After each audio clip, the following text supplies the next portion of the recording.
আল্লাহ ডাক দেয়া কয় নামাজের মধ্যে যখন দাঁড়ায় বলবে আলহামদুলিল্লাহি রাব্বিল আলামিন, বান্দা নামাজ পড়ার সময় আলহামদুলিল্লাহ পড়ার পর আমার আল্লাহ বান্দার আলহামদুলিল্লাহর জবাব দিয়া আসমান থেকে আওয়াজ দিয়া বান্দার জবাব দিয়া বলে হামিদানি রব্বি, আল্লাহু আকবার। বান্দা বলে আলহামদুলিল্লাহি রাব্বিল আলামিন, আল্লাহ বলেন হামিদানি রব্বি। এরকম করে করে এক এক আয়াতের বিপরীতে আল্লাহ পাক বান্দার সঙ্গে সরাসরি নামাজের মাধ্যমে কথা বলে। এই কথা শুধুমাত্র নামাজের মাধ্যমে হয়, এছাড়া অন্য কোনো সময় না। এজন্য নবী বলেন বেশি নিকটবর্তী হতে চাও তাহলে আল্লাহর কাছে নামাজে দাঁড়ায় যাও। আকরাবু মা ইয়াকুনুল আবদু মির রাব্বিহি ওয়া হুয়া সাজিদ, সিজদা দাও, আল্লাহর নিকটবর্তী হও। আল্লাহ বলেন উসজুদ ওয়াকতারিব, সিজদা দাও, নিকটবর্তী হও। যে যত বেশি সিজদা দেয় ওই বান্দা তত নিকটবর্তী হয়। সিজদা কতক্ষণ সময় দিব? বলে স্বল্প নাকি দীর্ঘ? রাসূল সাল্লাল্লাহু আলাইহি ওয়াসাল্লামের সিজদার ব্যাপারে আছে কানা সুজুদুহু করিবাম মিন কিয়ামি। আম্মা জান্নাহ বলেন নবীর সিজদা এত দীর্ঘ ছিল স্বাভাবিকভাবে কোনো বান্দা যদি 50 আয়াত তেলাওয়াত করতে যতক্ষণ লাগে আল্লাহর নবীর সিজদা 50 আয়াত তেলাওয়াত করার মতো দীর্ঘ লম্বা হতো। শুধুমাত্র 5 ওয়াক্ত নামাজ মসজিদে কপাল ঠুয়ালেই নামাজি বলা চলে না। আপনি আমি মুসলমান দাবি করি, আমাদের কোনো কাজ আছে কিনা বলেন তো? কিছু কাজ আছে কিনা? আল্লাহ পাক কেন পাঠিয়েছেন? পাঠানোর উদ্দেশ্য আমরা সবাই জানি, মা খালাকতুল জিন্না ওয়াল ইনসা ইল্লা লিয়াবুদুন। আল্লাহর দাসত্ব, আল্লাহর গোলামি। বলে গোলামি সবচাইতে কোনটার মাধ্যমে হয়? আবদিয়াত সবচাইতে বেশি কোন ইবাদতের মাধ্যমে হয়? সেটা কি? মাথা ঝুঁকানো। আমরা বলি না যে মারা গেছি কিন্তু মাথা নোয়াই নাই, মরতে রাজি কিন্তু মাথা ঝুঁকাইতে রাজি না। কেন? শত্রুর সামনে মাথা নোয়াবো কেন? একটা পুরুষ এ কথাই বলে, ঠিক তেমনি ভাবে একজন মুমিন এ কথাই বলে যে আল্লাহ ছাড়া কারো সামনে মাথা নোয়াইতে পারে। এটা মুমিনের কাজ, এটা মুমিনের ঈমান। এক সাহাবী নবী করিম সাল্লাল্লাহু আলাইহি ওয়াসাল্লামের কাছে ডাক দিয়া বলেন, ইয়া রাসূলুল্লাহ, আমি আপনার সাথে জান্নাতে যেতে চাই, আমাকে কি কোনো আমল দেওয়া যায়? তো নবী বলেন এছাড়া আর কি চাও? বলে এটাই চাই। রাসূল বলেন বুঝে শুনে জবাব দাও, এছাড়া আর কি চাও? সাহাবী বলেন হুজুর এটাই চাই, আপনার সাথে জান্নাতে যাব। কার সাথে যাবে? কথা কয় না। কার সাথে যেতে চায়? আপনাকে জিজ্ঞাসা করলে বলবেন আমি আমার নেতাকে নিয়ে মরতে চাই। দেখছেন না ভিডিওতে? মরার আগে পর্যন্ত বলতেছে আমি ওই দল করি, ওই দলের জিন্দাবাদ হোক।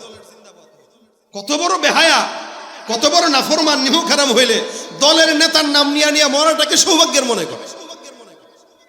রাসূল সাল্লাল্লাহু আলাইহি ওয়াসাল্লাম বলতেছেন সাহাবী কি চাও? হুজুর আপনার সাথে জান্নাত চাই। রাসূল বলেন তাহলে তুমি আমাকে সাহায্য করো, আল্লাহ পাককে সিজদা দিয়া আমাকে সাহায্য করো, তাহলে আমি তোমাকে আল্লাহর কাছে সুপারিশ করে জান্নাতে নিতে পারবো। যে ব্যক্তি আল্লাহকে যত বেশি সিজদা দেয় সে আল্লাহ পাকের তত বেশি নিকটবর্তী হয়। আর সিজদা এটা এমন একটা বিষয় যেটা শুধুমাত্র আল্লাহর সঙ্গেই সম্পৃক্ত। আমাদের দেশে মুসলমান দাবি করার পরেও আল্লাহকে বাদ দিয়া খাজার দরবারে যায় সিজদা দেনেওয়ালা লোক আছে না নাই? কম না বেশি? অনেক। আপনি শাহজালালের মাজারে যায় দেখেন, আপনাদের এই কুষ্টিয়ায় অথবা পাবনা অথবা এই সমস্ত এলাকায় আছে কিনা আমার তেমন জানা নাই। আছে? আল্লাহকে বাদ দিয়া খাজার দরবারে যায়, মাজারে যায়, বাবার দরবারে সিজদা দেয়। আমি এটা তাজিমি সিজদা দিয়েছি। তাজিমি সিজদা বলতে কোনো সিজদা নাই। সিজদা একমাত্র কার জন্য? ওয়াসজুদু লিল্লাহি ওয়া'বুদু। আল্লাহ বলেন ওয়া আনতুম সামিদুন ফাসজুদু লিল্লাহি ওয়া'বুদু। আরে তোমরা তো উদাসীন, উদাসীনতা দূর হবে যদি আল্লাহ পাককে সিজদা দাও। ওয়াসজুদু লিল্লাহি ওয়া'বুদু, সিজদা হবে আল্লাহর জন্য এবং সিজদার মাধ্যমেই তার ইবাদত হবে। আল্লাহ বলেছেন সিজদা হবে কার জন্য? বলেন না জোরে, কার জন্য? মাথা ঝোয়াবো কার দিকে? মাজারে। বাবার কাছে যা আব্বা গো একটা সন্তান দেন, বাবার কাছে যা বাবা গো বউটা বিয়া করছি 10 বছর পাই না, একটা বাচ্চা দেন, ফু দিয়া দেন। বউর পেটে ফু দিলে বাচ্চা হয়? কি বলেন আপনারা? এখন বাপ যদি ওই কোয়ালিটির হয় তাহলে কেউ ঠিক আছে বউটারে আমাদের এখানে 3 দিনের এতেকাফে রেখে যাও। বাচ্চা পাইতে হলে 3 দিনের এতেকাফে খাজা বাবার দরবারের খানকায় রাখা লাগে। এখন বুঝেন আপনার কষ্ট করা 10 লাখ টাকা মহারণা দিয়ে বিয়ে বেরিয়ে বউ, এটারে যদি খাজার দরবারে 3 দিনের জন্য রেখে আসেন, এরপরে যদি সন্তান হয় বুঝবেন প্রোডাক্ট আপনার না আপনার বাপের। কথা বলেন ঠিক কিনা? পীরগিরি আর মাজার পূজা চলছে দেশটা জুড়িয়া, শিরকি আর ভণ্ডামিতে দেশটা গেছে ভরিয়া। পীরগিরি আর মাজার পূজা চলছে দেশটা জুড়িয়া, শিরকি আর ভণ্ডামিতে দেশটা গেছে ভরিয়া। গাজার কলকি টান মারিয়া, গাজার কলকি টান মারিয়া দেখায় খাজার শান। ওরা শিক্ষিত শয়তান, ওরা আমার সাথে, ওরা শিক্ষিত শয়তান, ওরা দুর্নীতির ওই আখড়ায় বসে, দুর্নীতির ওই আখড়ায় বসে জাহির করে জ্ঞান, কলম দিয়ে কামায় টাকা ধরে সাধুর ভান। ওরা শিক্ষিত শয়তান, ওরা শিক্ষিত শয়তান, ওরা শিক্ষিত শয়তান, ওরা শিক্ষিত শয়তান। ঠিক কিনা? মাজারে যায় সেজদা দেওয়া যাবে? দিবেন? তাজিমি সেজদা দিবেন না। সেজদা কাউকে দেওয়া জায়েজ নেই, না বাপ না মা না স্বামী না পীর না বুজুর্গ। কোন পীর যদি বলে আমার পায়ে সেজদা দাও, বুঝতে হবে ওইটা আপনার আসল পীর না, ওইটা শয়তানের পীর। সেজদা হবে কার জন্য? ওয়াসজুদু লিল্লাহি ওয়া'বুদু, একমাত্র আল্লাহর জন্য সেজদা। দেখেন ভাই, আমি আপনি সেজদা না দিলেও আল্লাহর কোনো যায় আসে না। এই গোটা দুনিয়াতে যত আসমান জমিন যা কিছু নজরে আছে, এগুলা কাকে সেজদা দেয়? আল্লাহকে সেজদা দেয়। এই যে গাছপালা দেখতেছেন, আল্লাহকে সেজদা দেয়। ওয়াশ-শামসু ওয়াল কমারু বিহুসবান ওয়ান নাজমু ওয়াশ-শাজারু ইয়াসজুদান। তারকারাজি, সূর্য, চন্দ্র, পাহাড় পর্বত যা আছে সব সৃষ্টি জগৎ সেজদা একমাত্র কাকে দেন? আল্লাহকে দেন। এই সেজদা শুরু হয় আদম পয়গম্বর থেকে। যখন নাকি আল্লাহ পাক আদম নবীকে বানাইলেন, তখন আল্লাহ পাক রব্বুল আলামিন সব ফেরেশতাদেরকে বলছেন উসজুদু লি আদম, আদমকে কি দাও? সেজদা দাও। এই সেজদা ইবাদতের নয়, এটা আল্লাহ পাকের আদেশ দেওয়া এবং মানবের যে সম্মান বেশি এটাকে প্রমাণের জন্য। সব ফেরেশতাকে বলতেছেন উসজুদু লি আদম, তোমরা আদমকে সেজদা দাও। আদম একটা মানুষ। দেখেন ফাসাজাদাল মালাইকাতু কুল্লুহুম আজমাউন, সব সেজদা দিয়ে দিল ইল্লা ইবলিস। দেয় নাই কে? দেয় নাই কে? ওই যে যেই পীরের পায়ে সেজদা দেওয়া যে শয়তান হেঁটে যায় নাই, সবাই দিল, ইবলিস দেয় নাই। কেন? আল্লাহ বলছেন ক্বালা মা মানাআকা আল্লা তাসজুদা ইযা আমারতুক। শয়তান কয় ক্বালা আনা খায়রুম মিন খলাকতানি মিন নারিন ওয়া খলাকতাহু মিন তিন। আমার আল্লাহ পাক ডাক দিয়া কয় শয়তান, কে তোরে নিষেধ করলো? শয়তান, তোমাকে আমি আল্লাহ সেজদা দিতে বললাম, সেজদা দাও নাই, কেন দাও নাই? শয়তান ডাক দিয়া কয় যুক্তিতে মিলে না। কিসে মিলে না? যুক্তিতে মিলে না। কেমনে যুক্তিতে মিলবে? আমি হইলাম আগুনের তৈরি, সে হইল মাটির তৈরি। আগুন উপরের দিকে যায়, মাটি নিচের দিকে যাবে।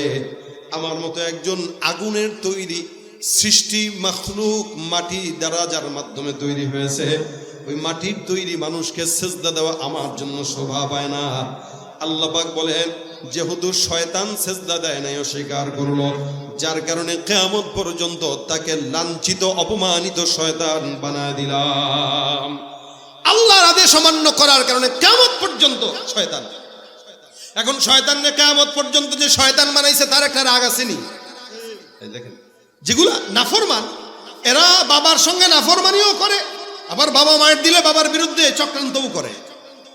শয়তান এবার ডাক দেয়া, আল্লাহ আমার যেহেতু শয়তান বানায় দিছ, লাঞ্ছিত বানায় দিলা, আমাকে একটা অর্ডার দিয়া দাও, আমি যেটা বলবো ওইটা তুমি শুনবা কিনা? আল্লাহ পাক বলে বল তোর কি আশা?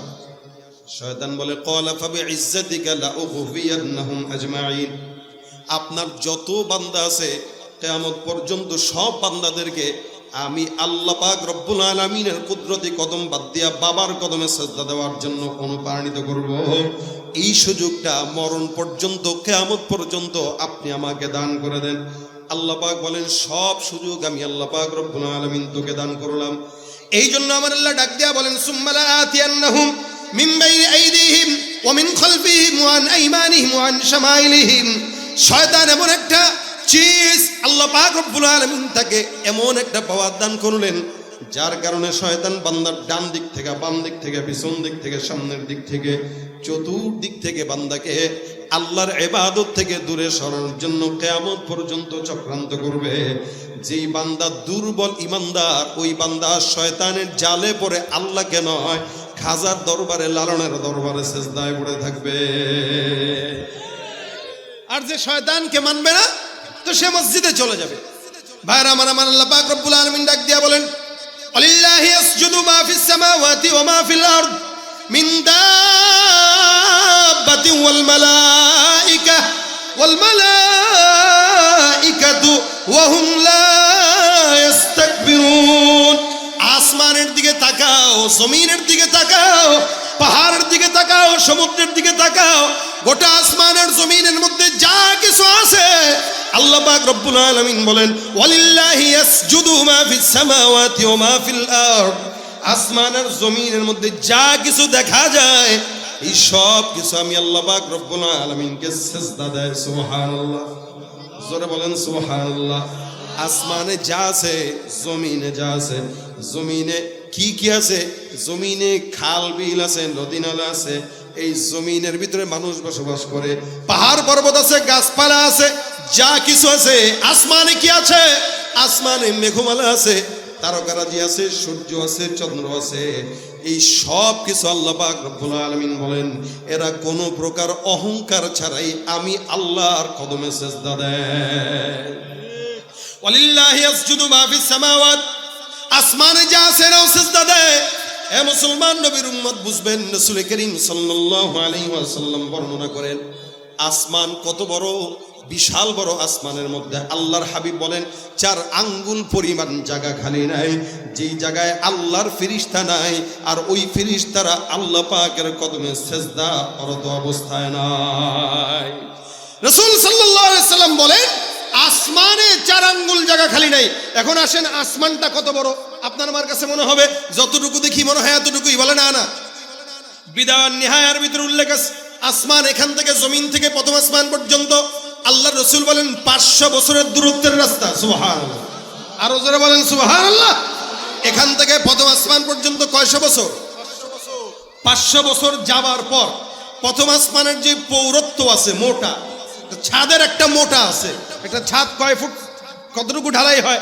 6 ইঞ্চি, 5.5 ইঞ্চি। বলে ওই আসমানের যে ঢালাইটা আল্লাহ দিয়েছেন, রাসূল বলেন এই ঢালাইটাও আবার 500 বছরের রাস্তা চলছে। প্রথম আসমানের পর আবার দ্বিতীয় আসমান, ওই দ্বিতীয় আসমান পর্যন্ত 500 বছরের পথ। দ্বিতীয় আসমান আবার যখন মোটা হয় ওটা 500 বছরের রাস্তা। দ্বিতীয় আসমান থেকে তৃতীয় আসমান পর্যন্ত আবার 500 বছরের পথ। তৃতীয় আসমানটাও আবার পৌরত্বের দিক থেকে 500 বছরের রাস্তা। তৃতীয় আসমান থেকে চতুর্থ আসমান পর্যন্ত আবার 500 বছরের রাস্তা। চতুর্থ আসমানের মোটাটাও আবার 500 বছরের রাস্তা। চতুর্থ থেকে পঞ্চম পর্যন্ত 500 বছরের রাস্তা। পঞ্চম আসমানটাও আবার 500 বছরের দীর্ঘায়িত মোটা। পঞ্চম থেকে ষষ্ঠ পর্যন্ত আবার 500 বছরের রাস্তা। আবার ষষ্ঠ আসমানটাও 500 বছরের রাস্তার সমতুল্য মোটা। ষষ্ঠ আসমান থেকে নিয়ে সপ্তম আসমান পর্যন্ত আরো 500 বছরের রাস্তা। সুবহানাল্লাহ। ওখানে আবার সীমান্তের বড়ই গাছের কথা হাদিস উল্লেখ আছে, তারপরে আবার একটা বকরির কথা উল্লেখ আছে, এরপর আল্লাহ পাকের আরশ, তারপরে কুরসি, তারপরে আমার মালিকের স্থান। আল্লাহ নবী সাল্লাল্লাহু আলাইহি সাল্লাম বলেন একজন আল্লাহর ফেরেশতা আল্লাহ পাকের কুরসিটা যেটা বহন করে রাখলো, এই সমস্ত ফেরেশতার সংখ্যা 4 জন অথবা 8 জন।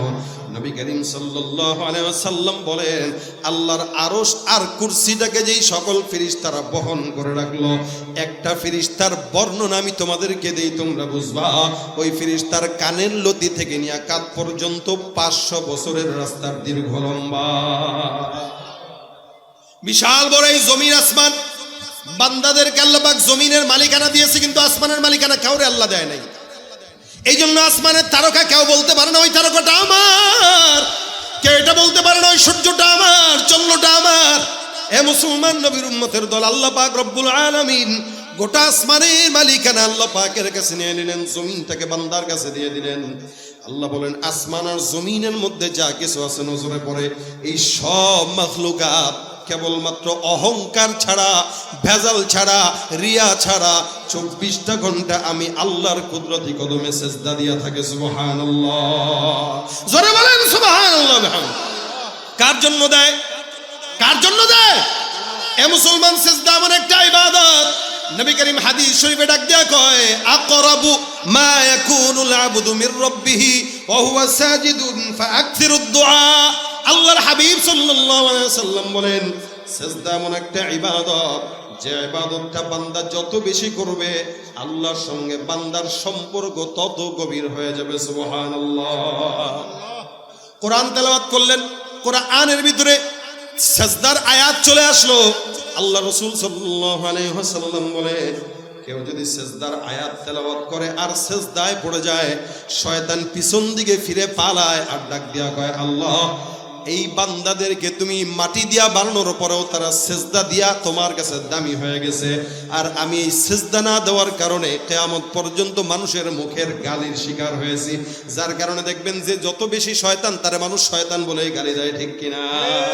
এটা শয়তান, একটা মানুষ তারা বলতেছে কি শয়তান। কেন? ওর মানুষের সুরত হইতে পারে, কিন্তু ওর যা কাজ সব শয়তানকেও হার মানায়, ঠিক কিনা? জোরে কর। বর্তমান সময় আমাদের দেশের মানুষরা হালতটা এরকম, এরা শয়তানকেও হার মানায় দিচ্ছে। শয়তানও দেখলে কয় আল্লাহ আমি কি শয়তানও আমার ছেলে ভাইরা আমার, সেজদার মাধ্যমে আল্লাহ বান্দার সমস্ত মনের আশা পূরণ করে দেয়। হাদিস শরীফে পয়গম্বর ঘটনা বর্ণনা করে। হাদিস শরীফে ঘটনা আছে, রাসূলের একজন সাহাবী নাম আবু মুআল্লাক, আনসারী সাহাবী। খুব মনোযোগের সঙ্গে শুনবেন, এই ঘটনার থেকে আমাদের শিক্ষা আছে। আবু মুআল্লাক ব্যবসায়ী মানুষ ছিলেন, ব্যবসার জন্য বিভিন্ন জায়গায় দৌড়াদৌড়ি করতেন, সফর করতেন। উনি একদিন একাকী ব্যবসার জন্য বের হইলেন, উটের উপরে সওয়ার হয়ে, উটের উপরে মাল। এখানে যারা ব্যবসা করেন মাল ঢাকার থেকে আনে না, অনেকে আছে ঢাকায় কখনো একা যায়, কখনো বন্ধু বান্ধবদেরকে নিয়ে যায়।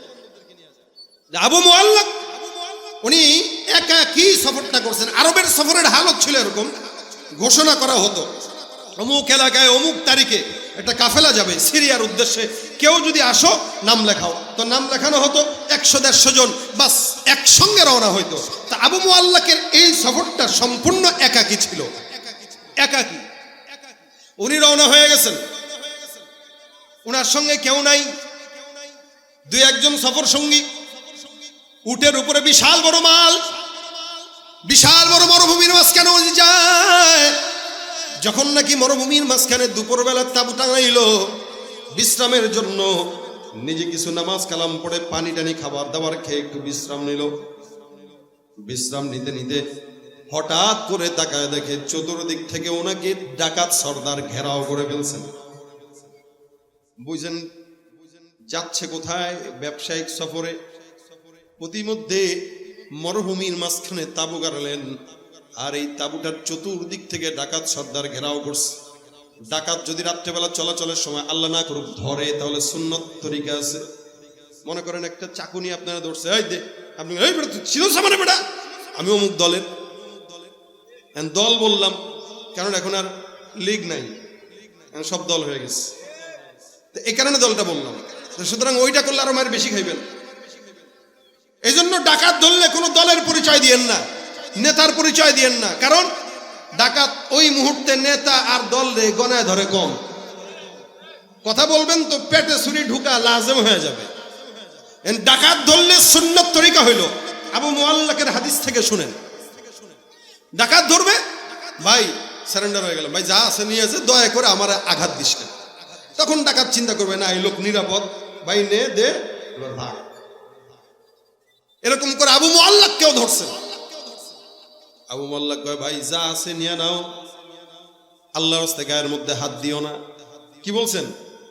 গায়ে হাত দিও না, যা আছে নিয়ে যাও। ওই যে উটের উপরে বোঝাই যত সম্পদ আছে দিয়ে দিলাম, ভাই বিবি আছে বাচ্চা আছে, দয়া করে মানিস না, আমার বাঁচার দরকার। আবু মুআল্লাক বলে, ভাই আমার দয়া করে বাঁচাও। কিন্তু ডাকাতটা হলো শেষরা, কিছু সন্ত্রাসী আছে মারে নেয়ও। এই ডাকাতটা এই কোয়ালিটির করে আনে না। আমি এমন ডাকাত, তুমি আমার নাম শুনো নাই, আমি যাকে ধরি তাকে মারি, সম্পদ নেই, বাঁচার কোনো উপায় নাই। আবু মুআল্লাক কয় ভাই সন্তান আমার ছোট, দয়া করে আমাকে বাঁচাও, আমার জন্য একটু মায়া করো, আমার একটু সুযোগ দাও, যা আছে তুমি নিয়ে নাও। ডাকাতটা কয় না, ধরা যেহেতু খেয়ে গেছো, ধরা খাইছো, মরবা নিশ্চিত, বেশি কথা বলা দরকার নেই, শেষ কোনটা ইচ্ছা একটু বলো, শেষ ইচ্ছা কোনটা এটা বলো। আবু মুআল্লাক ডাক দিয়া বলে শেষ ইচ্ছা কোনটা? শেষ ইচ্ছাটা বর্ণনা করতে যায় বলতেছেন, আমার শেষ ইচ্ছা হলো 2 রাকাত নামাজ পড়তে দাও, আল্লাহর কাছে আমি সর্বশেষ সেজদাটা দিয়া মাওলার একটু প্রিয় হয়ে নেই। ডাকাত ডাক দিয়া বলে, আরে বেটা তোর মতো কত বুজুর্গ দেখলাম শেষ সেজদা দিয়া পার পায় নাই। মনে রাখবেন সব সেজদা সমান নয়, কিছু সেজদা আছে আল্লাহর দরবারে বেশি প্রিয় হয়ে যায়, আর কিছু সেজদা আল্লাহর দরবারে গ্রহণ হয় না, ঠিক কিনা? আবু মুআল্লাক রাদিয়াল্লাহু তাআলা ডাক দিয়া বলে, আমার 2 রাকাত নামাজ পড়ার সুযোগ দাও, আমি আমার মাওলার দরবারে সেজদা দিব। আল্লাহর দরবারে সেজদা দেওয়ার জন্য আবু মুআল্লাক দাঁড়ায় গেল, ওযু করলো, নামাজ দাঁড়াইলো। এবার ডাকাত সর্দার ডাক দিয়া কয়, তাড়াতাড়ি নামাজটা শেষ কর। পিছন থেকে খোঁচায়, এ বেটা তাড়াতাড়ি নামাজ শেষ কর। আবু মুআল্লাক বলে, সেজদার ভিতরে যখন গেলেন, খুব বুঝেন সেজদা গেছে, সেজদার ভিতরে যে এবার দোয়া করে, আবু মুআল্লাকের হৃদয়ের মধ্যে ভয়। এই সময় নিয়ে চিন্তা করতেছে, আল্লাহ আমি যেই মুহূর্তে যেই জায়গাটা আছি, এই জায়গাটা তুমি মালিক ছাড়া আমার কেউ নাই। তুমি যদি আমাকে চাও বাঁচাইতে পারো, যদি মারতে চাও মারতে পারো, তবে আমি এটা বিশ্বাস করি গভীর জঙ্গলে আর সমুদ্রের মাঝখানে অথবা মরুভূমির মাঝখানেও কেউ না থাকলেও মাওলা তুমি আছো। তুমি যদি মাওলা চাও, দুনিয়ার সব মানুষ চাইলেও কোনো বান্দাকে ক্ষতি করতে পারে না, ঠিক কিনা? তুমি পারো করতে মোচন অভাব দুঃখী লোকের, তুমি পরম মুক্তিদাতা মালিকে জগতের। তুমি পারো করতে মোচন অভাব দুঃখী লোকের, তুমি পরম মুক্তিদাতা মালিকে জগতের। তোমার কাছে চাই যে পানা, তোমার কাছে চাই যে পানা, আমরা প্রতিদিন তোমার দয়ায় পূর্ণ আমার সারা নিশিদিন। আল্লাহ তুমি দয়ার সাগর, আল্লাহ তুমি দয়ার সাগর, রহমানুর রহিম। তোমার দয়ায় পূর্ণ আমার সারা নিশিদিন। দয়া করেন কে? চাওয়া তো লাগে নাকি ভাই? আমরাও চাই, আপনারাও চান, আবার আল্লাহওয়ালা বুজুর্গরাও চায়। তাদের দোয়া কবুল করে আল্লাহ, আমাদেরটা কবুল করে না কেন? বলে আমাদের চাওয়ার ঠিক ঠিকানা নাই, আমাদের চাওয়া আল্লাহর মন মতো হয় না। এই কারণে আল্লাহ 24 ঘন্টা সেজদায় পড়ে থাকলেও আল্লাহ কবুল করে না। আবু মুআল্লাক নামাজের মধ্যে দাঁড়াইলেন, সেজদার ভিতরে গেলেন, সেজদা যায় যা দোয়া করে, ইয়া ওয়াদুদ ইয়া ওয়াদুদ ইয়া ওয়াদুদ ইয়া যাল আরশিল মাজিদ ইয়া ফাআলাল লিমা তুরিদ আসআলুকা বিইজ্জিকাল্লাযী লা ইউরাম ওয়া মুলকিকাল্লাযী লা ইউদাম ওয়া বিনূরিকাল্লাযী মালাআ আরকানা আরশিক আন তাকফিনি শাররা হাযাল লাসি ইয়া মুগীসু আগিসনি ইয়া মুগীসু আগিসনি ইয়া মুগীসু আগিসনি। বারবার নামাজের সেজদার ভিতরে এই দোয়া করে। আবু মুআল্লাক বর্ণনা করেন, আমি যখন সেজদার ভিতরে যাই এই দোয়া করতেছি, আল্লাহর কসম আমি সেজদার হালতে আমি নজরে দিলাম, টের পাইলাম কোনো এক জায়গা থেকে দূর থেকে একটা কেউ যেন ঘোড়ায় সাওয়ার হয়ে সামনের দিকে আগায় আসতেছে। আরে আজীব, আমি নামাজে দোয়া করতেছি, মরুভূমি বিশাল, সেজদায় দোয়া করতে দেরি, কিন্তু আমি দেখলাম দূর থেকে ঘোড় সওয়ারের আওয়াজ আসতেছে। হঠাৎ করে বুঝলাম এই ঘোড় সওয়ারটা আমার পানের পাশে এসে দাঁড়ায় গেছে। আমি তো এরকম কাউরে দেখলাম না, ডাকলাম না। নামাজের ভিতরে সেজদার ভিতরে দোয়া করলাম, ইয়া ওয়াদুদ ইয়া দাল আরশিল মাজিদ ইয়া মুগীসু আগিসনি। আমি টের পাইলাম নামাজের মধ্যে কেউ যেন আমার পাশে এসে দাঁড়ায় গেল। চিন্তা করলাম কে হতে পারে, কোনো মনে হয় ডাকাত আবার জোর হয়েছে। হঠাৎ করে আমি, কে আমাকে ডাকলো, এ যুবক মাথাটা উঠাও, নামাজ শেষ করো। আমি নামাজটা শেষ করলাম। নামাজের পর আল্লাহর কসম আমি তাকায় দেখলাম আমার সামনে ওই ডাকাত সর্দারের মাথাটা অর্ধেক আলাদা হয়ে জমিনের সামনে পড়ে আছে।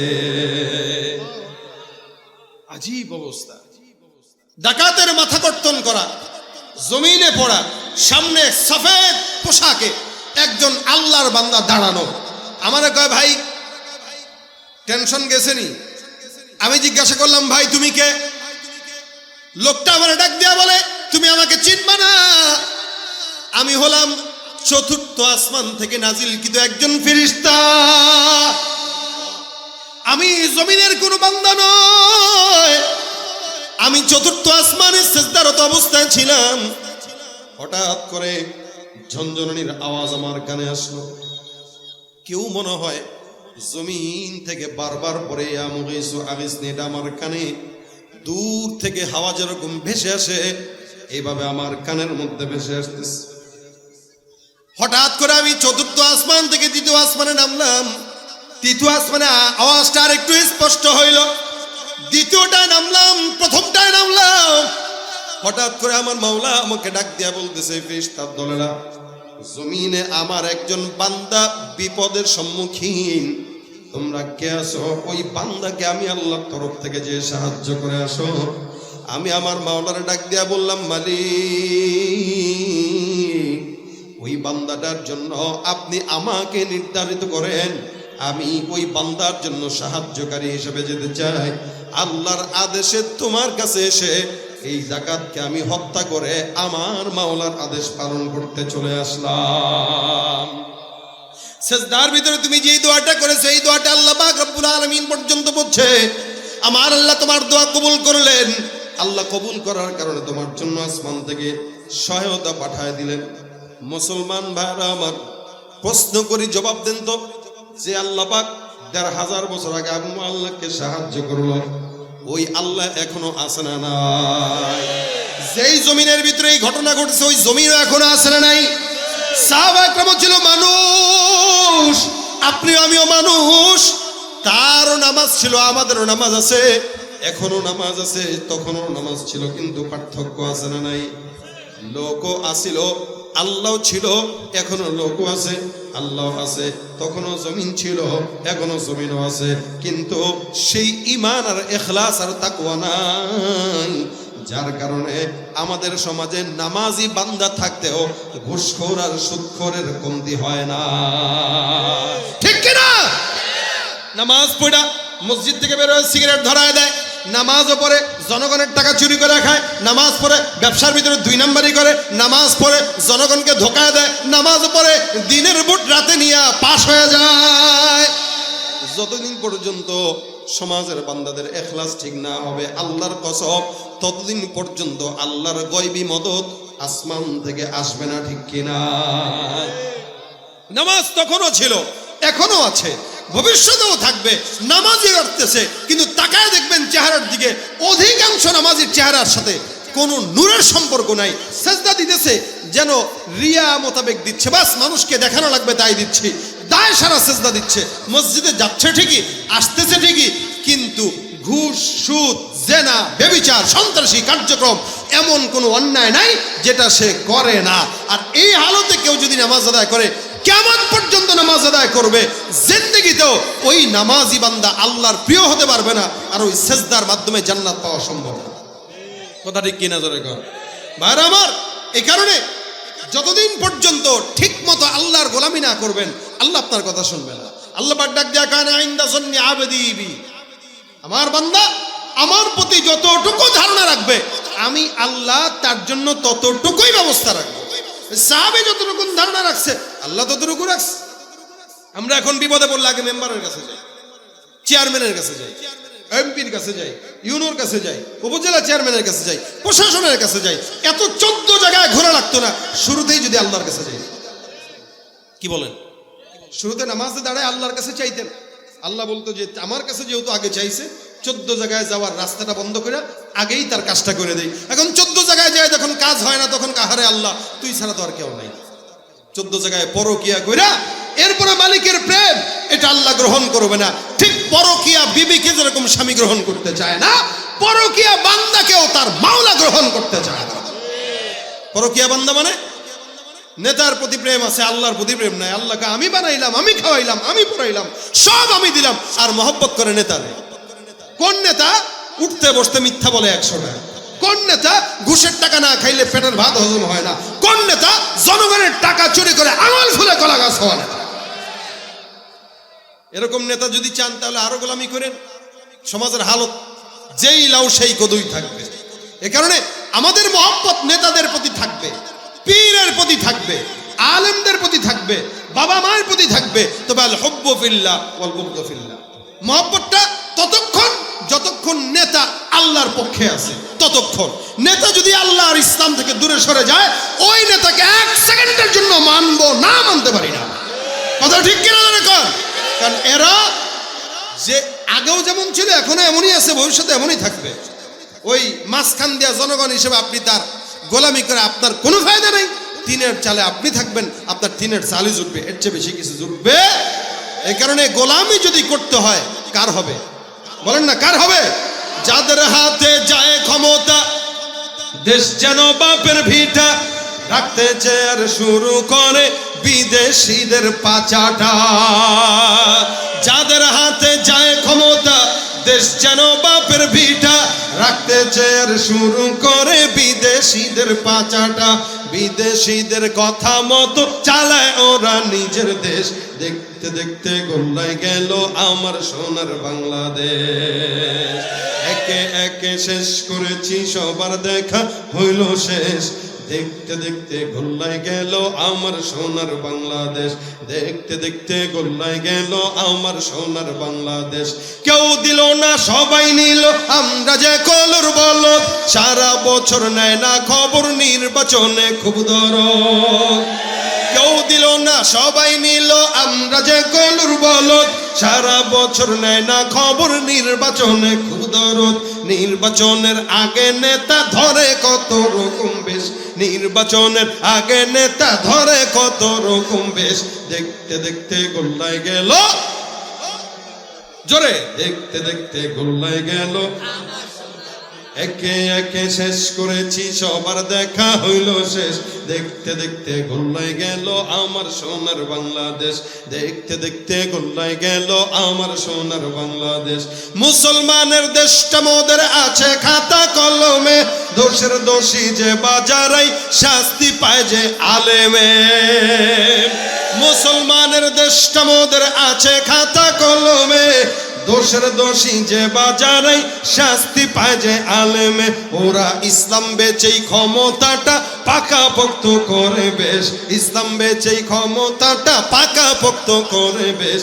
দেখতে দেখতে গোল্লায় গেল, দেখতে দেখতে গোল্লায় গেল আমার সোনার বাংলাদেশ। একে একে শেষ করেছি সবার দেখা হইল শেষ। দেখতে দেখতে গোল্লায় গেল আমার সোনার বাংলাদেশ। দেখতে দেখতে গোল্লায় গেল আমার সোনার বাংলাদেশ। ঠিক কিনা ভাইরা আমার? এই জন্য আল্লাহর কাছে চাওয়া মন মতো চাওয়া দরকার। নবী ডাক দেয়া কয়, এই দেখেন আমরা যে রাসূলের উম্মত আছি, আমরা কম না বেশি? সবচেয়ে বেশি আখেরি নবীর উম্মত। বলে উম্মতের সংখ্যা কত কাতার হবে কিয়ামতের ময়দানে? আখেরি নবীর উম্মতের সংখ্যা হবে 120টা কাতার। কত কাতার? 120। এই ছাত্র ভাইরা বসুন, সবাই বসে যান, যারা দাঁড়ানো আছেন বসুন। কিয়ামতের ময়দানে কাতার হবে 120। কয়টা বলেন? 120 কাতারের ভিতরে আল্লাহর নবী সাল্লাল্লাহু আলাইহি ওয়াসাল্লামের উম্মত কতটুকু হবে আর অন্য উম্মত কতটুকু হবে? বলে মোটামুটি সমস্ত যারা আছে উম্মত এগুলো সবগুলা মিলে হবে 40টা কাতার। আর বাকি যত উম্মত আছে বাকি সব হবে রাসূলের উম্মতের সংখ্যা। মানে আদম থেকে ঈসা পর্যন্ত 40 কাতার, বাকি 80 কাতার হবে রাসূল সাল্লাল্লাহু আলাইহি ওয়াসাল্লামের উম্মত। এখন চিনবে কিভাবে? সব তো মানুষ এক, চেহারা তো সব মোটামুটি কাছাকাছি, চিনবে কিভাবে? রাসূলকে প্রশ্ন করা হয়েছে, নবী বলেন কিয়ামতের ময়দানে উম্মতদেরকে চিনার সবচেয়ে বড় মাধ্যম হবে ওদের কপালের সেজদার দাগ। আমি নবী এক একটার কপালের সেজদার দাগ দেখব, আর ওই সেজদার দাগগুলা উজ্জ্বল হয়ে আলোকিত হতে থাকবে, আমি ধরে ধরে ধরে ধরে জান্নাতে নিয়ে যাব। তার মানে যারা সেজদা দিবে ওদের কপাল হবে নূরে নূরান্বিত। নবী দেখবেন এর কপাল নূর, এর কপাল নূর, এর কপাল নূর, যাও জান্নাতে চলে যাও। আল্লাহ বলেন সীমাহুম ফি বুজুহিহিম মিন আথারিস সুজুদ, এদের চেহারায় সেজদার দাগ থাকে। আর রাসূল বলেন অন্য অঙ্গ প্রত্যঙ্গতে ওযুর একটা নূর থাকবে তাদের।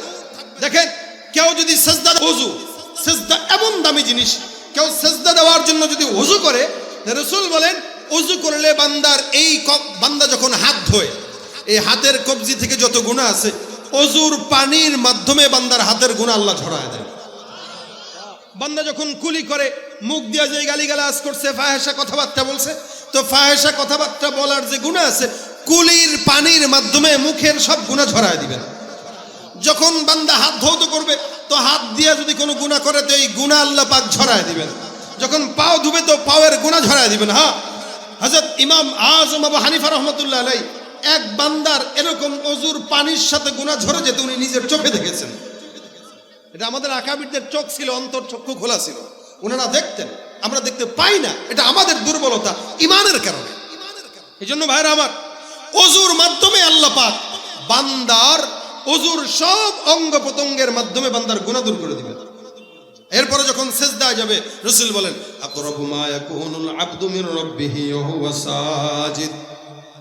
মুসা পয়গম্বরকে প্রশ্ন করা হয়, তুমি যে মাওলার সঙ্গে কথা বলো, আল্লাহর সঙ্গে তুমি কেমনে কথা বলো? কথা যখন বলি, এ মুসা তোমার সঙ্গে নির্দিষ্ট সময় আমি আল্লাহ পাক রব্বুল আলামিন কথা বলি, নির্দিষ্ট জায়গা, নির্দিষ্ট সময়, নির্দিষ্ট কথার বাইরে কোনো কথা নাই। এরপরেও মুসান্না মুকাল্লামাল্লাহু মুসা তাকলিমা।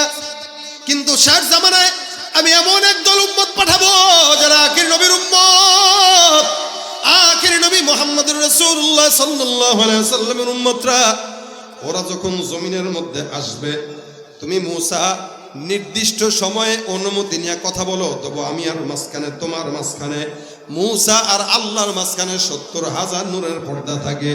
আখিরি জামানার উম্মতরা যখন মন চাবে তখন আল্লাহর সঙ্গে কথা বলবে, মাঝখানে একটাও নূরের পর্দা আল্লাহ রাখবে না। মুসা নবীর সাথে 70,000 নূরের পর্দার ব্যবধানে আল্লাহ পাক কথা বলতেন, আর আপনার আমার সাথে আল্লাহ পাক সরাসরি কথা বলবেন। মুসা নবী বলেন, আল্লাহ এই উম্মতটা কারা যারা তোমার সাথে সরাসরি কথা বলতে পারবে? এত পাওয়ার, যখন মন চায় তখন বলবে। কেমনে বলবে? আল্লাহ ডাক দেয়া কয়, নামাজের মধ্যে যখন দাঁড়ায় বলবে আলহামদুলিল্লাহি রাব্বিল আলামিন। আল্লাহ পাক রব্বুল আলামিনের বান্দা ওযু করবে আর নামাজের ভিতরে দাঁড়ায় বলবে আলহামদুলিল্লাহি রাব্বিল আলামিন। ফজর, জোহর, আসর, মাগরিব, এশা, তাহাজ্জুদ, ইশরাক, আওয়াবিন, চাষ, বান্দা যখন নামাজের মধ্যে দাঁড়ায় সূরা তেলাওয়াত করবে, সূরা ফাতিহা, আমার আল্লাহ বান্দার ওই নামাজ, বান্দা নামাজ পড়ার সময় আলহামদুলিল্লাহ পড়ার পর আমার আল্লাহ বান্দার আলহামদুলিল্লাহর জবাব দিয়া আসমান থেকে আওয়াজ দিয়া বান্দার জবাব দিয়া বলে হামিদানি রব্বি। আল্লাহু আকবার। বান্দা বলে আলহামদুলিল্লাহি রাব্বিল আলামিন, আল্লাহ বলেন হামিদানি রব্বি। এরকম করে করে এক এক আয়াতের বিপরীতে আল্লাহ পাক বান্দার সঙ্গে সরাসরি নামাজের মাধ্যমে কথা বলেন। এই কথা শুধুমাত্র নামাজের মাধ্যমে হয়, এছাড়া অন্য কোনো সময় না। এজন্য নবী বলেন, বেশি নিকটবর্তী হতে চাও তাহলে আল্লাহর কাছে নামাজে দাঁড়ায় যাও। আকরাবু মা ইয়াকুনুল আবদু মির রাব্বিহি ওয়া হুয়া সাজিদ।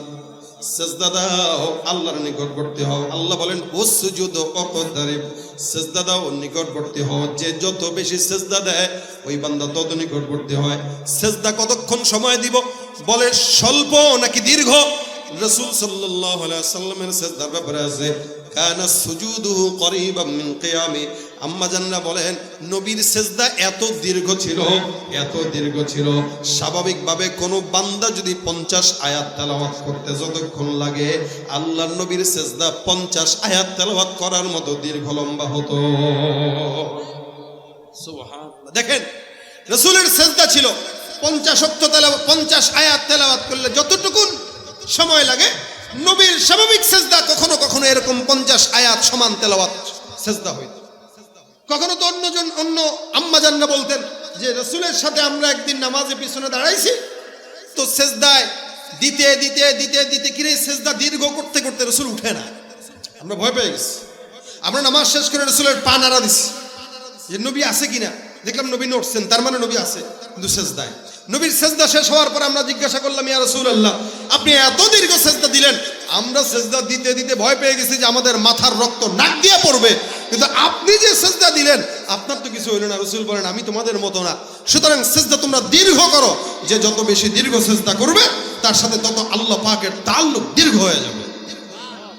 আর সেজদার মাধ্যমে আল্লাহ বান্দার মনের দোয়া কবুল করেন। কারণ রাসূল বলেন ফাআকসিরুদ দুআ, এই তোমরা সেজদা যখন দিবা তখন সেজদায় ঢুকে বেশি দোয়া করো। সেজদায় যে যত বেশি দোয়া পড়বে আল্লাহ ওই দোয়া কবুল করবেন। রাসূল বলেন ফাআকসিরুদ দুআ, তোমরা সেজদায় গেলে দোয়া করো। ফরজ নামাজের সেজদায় দোয়া করার নিয়ম নাই, বাকি নফল নামাজের সেজদায় যখন যাবেন তখন দোয়া করবেন রব্বানা আতিনা ফিদ দুনিয়া হাসানা বা অন্যান্য দোয়া পড়বেন আপনার যেই দোয়া দরকার। বিশেষ করে আমি যেই দোয়াটা হাদিসে শুনাইছি, ইয়া ওয়াদুদ ইয়া ওয়াদুদ ইয়া ওয়াদুদ, এই সমস্ত দোয়া যদি কেউ পড়ে তো রাসূল বলেন আল্লাহ পাক তার মনের আশা সেজদার মাধ্যমে বললে আল্লাহ ওই মনের আশা পূরণ করে দেয়। আমরা সেজদা দেই ঠিকই, মুরগির ঠোকরের মতো সেজদা দেই, আমাদের সেজদা আছে ঠিকই, আল্লাহর জন্য না, কোনো মতে ভোট পাওয়ার জন্য, ধান্দামি ভোট পাওয়ার জন্য। আমাদের যা কিছু হয় আমরা আমাদের ধান্দার জন্য করি। আল্লাহর জন্য যদি করতাম তা দুনিয়াও মিলতো আখিরাতও মিলতো। কি বলেন ঠিক না? এই জন্য সেজদা তো দেওয়াই লাগে, নামাজ তো পড়াই লাগে। তো এটা আল্লাহর জন্য পড়লে কি হয়, নিয়তটা একটু সহি করে ফেলি না যে এখন থেকে সেজদা দিব আল্লাহর জন্য, কারোর জন্য না, কোনো মাজারে না, কোনো বাপের দরবারে না, কোনো পীরের কাছে না। মাথা নোয়ানো যাবে না, মাথা ঝুঁকাইতে হলে এটা আল্লাহর জন্য ঝুঁকাইতে হবে। এই মাথা দামি জিনিস, এই শির দামি জিনিস, এটা ঝুঁকাইতে যদি হয় তো সেটা কার জন্য? এটা ঝুঁকাইতে হলে আল্লাহর জন্য, এছাড়া অন্য কারোর জন্য না। এই জন্য আল্লাহ পাক রব্বুল আলামিন বারবার বলছেন উসজুদু লিল্লাহ, আল্লাহর জন্য সেজদা দাও। কুল ইন্না সালাতি ওয়া নুসুকি ওয়া মাহইয়ায়া ওয়া মামাতি লিল্লাহি রাব্বিল আলামিন, সব আল্লাহর জন্য। এই জন্য বেশি বেশি সেজদা দেওয়ার তৌফিক আল্লাহ দান করুন। কখনো কখনো এমনি ওযু আছে তো সেজদায় পড়ে থাকবেন, নফল নামাজ শেষ করছেন, ফরজ শেষ করছেন, তো মসজিদে 10-15 মিনিট একটু সেজদা দিয়ে থাকেন, দেখবেন দিলে একটা শান্তি লাগবে। এমনি সেজদা দিয়ে থাকবেন, দোয়া করবেন, সেজদায় বারবার দোয়া করবেন, দেখবেন সেজদার মাধ্যমে যেই প্রশান্তি আপনি মিলবে, আপনাকে আল্লাহ পাক দিবেন, এই প্রশান্তি কোটি টাকা দিয়েও আপনি কখনো পাবেন না। রাত্রে তাহাজ্জুদের নামাজের সময় যদি উঠেন একটু সেজদা দীর্ঘ করেন, আধা ঘন্টা হোক, 15 মিনিট হোক, সেজদায় পড়ে থাকেন, সেজদায় পড়ে পড়ে দোয়া করবেন। সন্তানের জন্য দোয়া, বেশি বেশি সন্তানের জন্য দোয়া করা দরকার। কেন? জামানা ফিতনার জামানা চলে আসছে। সন্তানরা যেন আমাদের নাজাতের কারণ হয়, আমাদের বেইজ্জতির কারণ যেন না হয়। সন্তানরা যেন, সন্তানের মাধ্যমে যেন মা বাবার মুখ উজ্জ্বল হয়, এই দোয়া বেশি বেশি করবেন।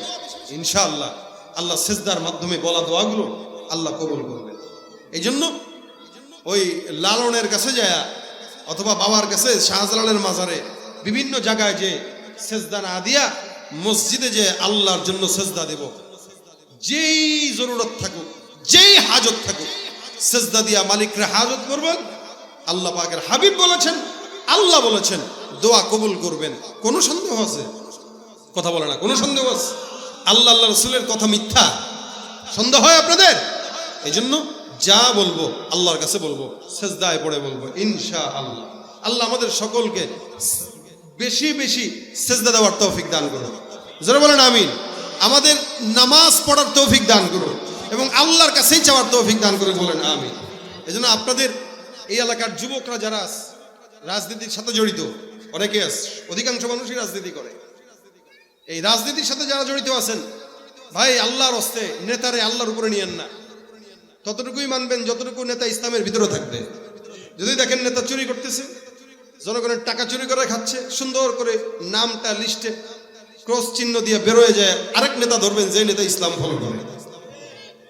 যদি দেখেন আপনার পীর দাড়ি রাখে না, আপনার পীর নামাজ পড়ে না, পর্দা করে না, বুঝবেন এটা আসল না, এটা ভণ্ড।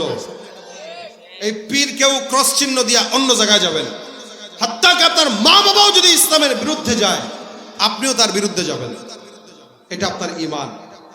এই জন্য গোলামি করতে হয় সেটা আল্লাহর, সিজদা দিতে হয় সেটা আল্লাহর জন্য, ইবাদত বন্দেগী করতে হবে সব আল্লাহর জন্য। আল্লাহ পাক আমাদেরকে তার জন্য ইবাদত বন্দেগী করার তৌফিক দান করুন। ভাইরা আমার, আপনাদের সামনে আমি আরজ করব, প্রতিষ্ঠান যেহেতু মাদ্রাসার মাহফিল, মাদ্রাসার মাহফিলগুলো কিছু আরজ জনগণের কাছে থাকে। যদিও আমাদের রানা ভাই মাদ্রাসা যেটা করেছেন মোহতামিম সাহেব, উনি বলছেন খুব বেশি দরকার নাই, তবে একটা মাহফিল একটা মাদ্রাসার সাথে দিনের সাথে যদি আপনার সম্পৃক্ততা থাকে এতে সব আপনার। মাদ্রাসার ফায়দা এটা তেমন বেশি ফায়দা না, দিনই প্রতিষ্ঠান আল্লাহ পাক যে কোনো না যে কোনোভাবে চালায় নেন, কিন্তু আপনার আমার সম্পৃক্ততা আপনার আমার জন্য ফায়দা। এই ফায়দার জায়গা থেকে বলতেছি, আপনারা আসছেন, আমি বহুদূর থেকে আসলাম, এই ফায়দার জায়গাটা থেকে যদি আপনাদেরকে আমি বলি